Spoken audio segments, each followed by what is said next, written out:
여러분에게는 수레바퀴 아래라고 하는 어떤 운명이 있습니까? 대다수의 사람들은 모양이 다르고 정도만 다를 뿐이지 수레바퀴 아래라는 우리의 삶의 실존 현실이 있죠. 근데 오늘 본문에 나오는 세례 요한도 마찬가지입니다. 유대가 로마의 속주로서 백성들의 한 푼이라도 세금을 더 걷기 위해서 헤롯 가문을 왕으로 세워가지고 백성들을 착취하던 시대, 물론 오늘 우리의 삶의 형편과는 많이 다를 수 있지만 여러분 사실 때에 늘 평안하고 늘 감사하고 늘 행복만 넘치던가요? 그렇지 않죠. 넉넉치 않습니다. 그러나 그 수레바퀴 하나만 있는 게 아니에요. 2절 중반절부터 한번 보십시오. 하나님의 말씀이 빈들에서 사갈의 아들 요한에게 임한지라. 세례 요한에게 또 한 수레바퀴는 뭐죠? 하나님의 말씀. 근데 말씀은 뭘 전제합니까? 말씀하신 분이 계시니 말하게 되는 거예요. 말을 듣게 되는 거예요. 그러면 세례 요한에게 빈들에서 말씀하신 분이 누구시죠? 하나님이겠죠. 그래서 세례 요한에게 또 하나의 수레바퀴가 있다면 하나님입니다. 근데 이런 세례 요한을 보면서 아이고 세례 요한이 참 살기가 팍팍했구나 이렇게 생각하시면 안 됩니다. 세례 요한을 통해서 신자인들도 마찬가지라는 겁니다. 여러분도 세상 사는데 예수 믿는다고 해서 세상 사람들이 사는 조건이 면제되지 않습니다. 조건이 변하지 않는다. 근데 그게 또 하나 더 있죠. 우리는 하나님을 염두에 두고 사는 거예요.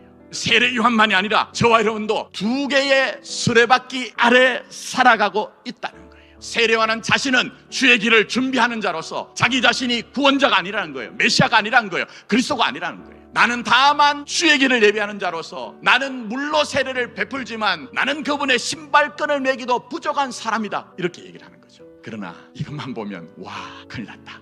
신앙이 그런 무시무시함이라고 하면 나는 하지 못하겠다 이런 좌절 만났죠. 그렇지 않습니다. 7장에 나오는 세례 요한의 모습은 어떻습니까? 당황스럽지 않습니까? 신앙이라고 하면 어떤 일이 있어도 요동치지 않고 견고하게 그렇게 서 있어야 되는데 감옥에 갇힌 세례 요한은 자기 제자들을 예수님께 보내어서 오실 거이가 당신입니까? 아니면 우리가 다른 일을 기다려야 됩니까? 정말 의외 아닙니까? 왜 그럴까요? 그래서 때문에 그렇습니다. 뭐 때문에 그렇다고요? 그래서 때문에 세례 요한은 자신이 주의 길을 예비하는 자로서 내가 이렇게 하나님 앞에 신실하면 그래서 이렇게 살면 결과가 있을 것이라는 기대와 소망이 있었어요.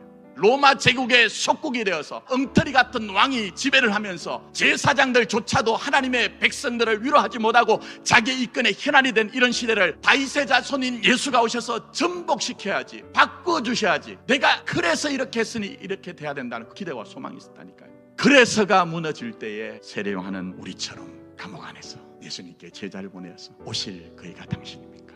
아니면 다른 일을 기다려야 됩니까? 의문을 가집니다. 우리도 살다 보면요, 내 형편이 정말 마음이 어려면요, 세상이 어떻게 돌아가는 것과 전혀 상관없이 세상이 끝난 것처럼 느껴져요. 그렇지 않습니까, 여러분? 근데 그런 세례 요한이 그래서라는 것이 좌절되어서 낭망하고 있을 때에 그래서 정도가 신앙이 아니다. 네가 비록 그래서 지금 좌절하고 그래서 낭망하고 있지만 그럼에도 불구하고 하나님의 뜻은 네게 이루어진다, 이거 얘기하는 거예요. 우리가 다 가늠할 수 없는 하나님의 섭리, 하나님의 계획, 하나님의 일하심이 여러분에게 있다는 거예요.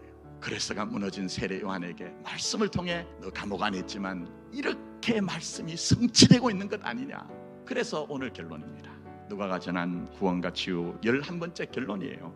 우리에게 주님은 그래서 그럼 애도를 배우고 자라라고 합니다. 어디서요? 우리도 수레바퀴 아래 같은 삶의 현실을 살면서 그래서 정도가 아니라 그럼 애도 그쪽으로 가고 있는 여러분의 인생과 신앙을 알라고 얘기하고 있어요. 때때로 우리도 수레바퀴 아래서 질식하고 탄식할 때도 우리에게 그래서가 아니라 그럼에도 불구하고 하나님은 내게 일하신다는 그 믿음을 가지라고 오늘 본문의 맥락을 통해서 말씀하고 계십니다. 이사야 40장 3절 말씀을 인용했는데 이사야 예언은 세례 요한이 어떤 사역을 할 건가 얘기해요. 그러나 1차적으로 잘 보세요. 이 말씀이 누구에게 적용되죠? 세례 요한 자신에게 적용됩니다.